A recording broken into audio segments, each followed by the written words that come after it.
Bihar Indian politics का केंद्र 2025 के चुनावों के करीब आते ही एक बड़े पॉलिटिकल शो के लिए तैयार हो रहा है। राज्य अपने उलझे हुए वोटिंग ग्रुप्स और बदलते पॉलिटिकल टीमों के लिए जाना जाता है। हर कोई इस बारे में बात कर रहा है कि क्या हो सकता है।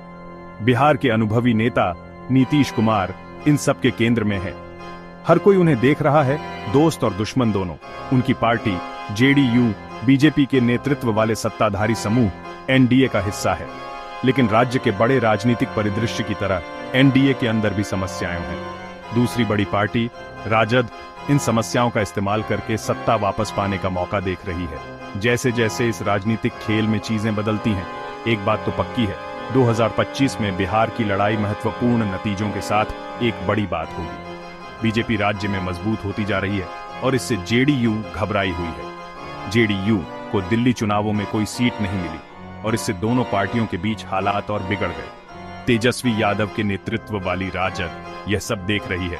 यादव एक मजबूत नेता बन गए हैं और कहते हैं कि नीतीश कुमार की सरकार ने अपने वादे पूरे नहीं किए हैं। राजद 2025 में जीतना चाहती है और बिहार में एनडीए को सत्ता से हटाना चाहती है।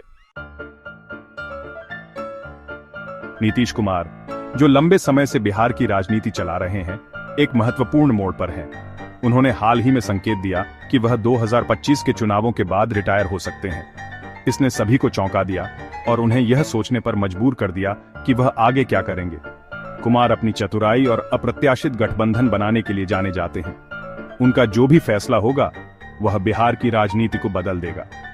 लोग कह रहे हैं कि कुमार अब बीजेपी से खुश नहीं है। वह हाल ही में दिल्ली गए थे और बीजेपी नेताओं से नहीं मिले। इससे लोगों को लगता है कि वह अन्य पार्टियों के साथ हाथ मिला सकते हैं। कुछ विशेषज्ञों को लगता है कि कुमार महागठबंधन में वापस जा सकते हैं, जो 2012 में राजद और कांग्रेस के साथ बनाई गई एक बड़ी टीम थी। लेकिन कुमार राज रखने में माहिर हैं, इसलिए कोई नहीं जानता कि वह क्या करेंगे। वह बिहार की कठिन राजनीति में टिके रहने में बहुत माहिर हैं। क्या वह रिटायर होंगे या कुछ चौंकाने वाला करेंगे, हमें इंतजार करना होगा और देखना होगा। बीजेपी कुमार पर कड़ी नजर रखे हुए है, क्योंकि उन्हें बिहार में चुनाव जीतने के लिए उनकी मदद चाहिए। बिहार की राजनीति हमेशा बदलती रहती है। टीमें हर समय पाला बदलती रहती हैं। अभी चीजें फिर से बदल रही हैं।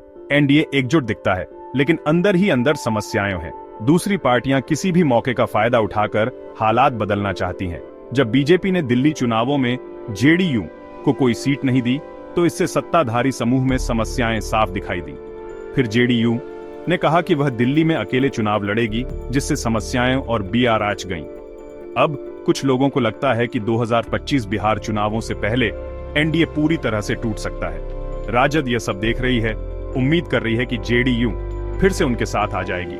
उनका मानना है कि महागठबंधन को फिर से एक साथ लाना, जो 2012 में बीजेपी को हराने वाली टीम थी, एनडीए को सत्ता से हटाने का एकमात्र तरीका है। छोटे दल भी महत्वपूर्ण बनने की कोशिश कर रहे हैं। वे शायद खुद जीतने के लिए पर्याप्त मजबूत ना हों, लेकिन अगर चुनाव कांटे का होता है तो वे यह तय करने में मदद कर सकते हैं कि कौन जीतेगा। नीतीश कुमार ने 23 दिसंबर 2024 को प्रगति यात्रा नामक बिहार भर की यात्रा शुरू की। उनका कहना है कि यह लोगों से मिलने और अपनी सरकार द्वारा किए गए कामों को दिखाने का एक तरीका है।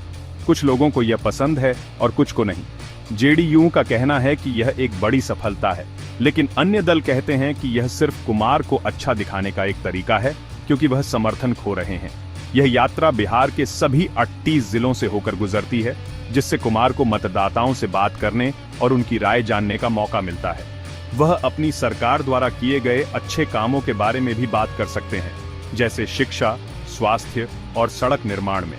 जेडीयू का कहना है कि कुमार को देखने के लिए बहुत से लोग आए, जिसका मतलब है कि वह अभी भी लोकप्रिय हैं और उनकी नीतियां अच्छी हैं। लेकिन अन्य दलों का कहना है कि यह यात्रा सिर्फ दिखावे के लिए है। राजद का कहना है कि यह नीतीश कुमार का विदाई दौरा है।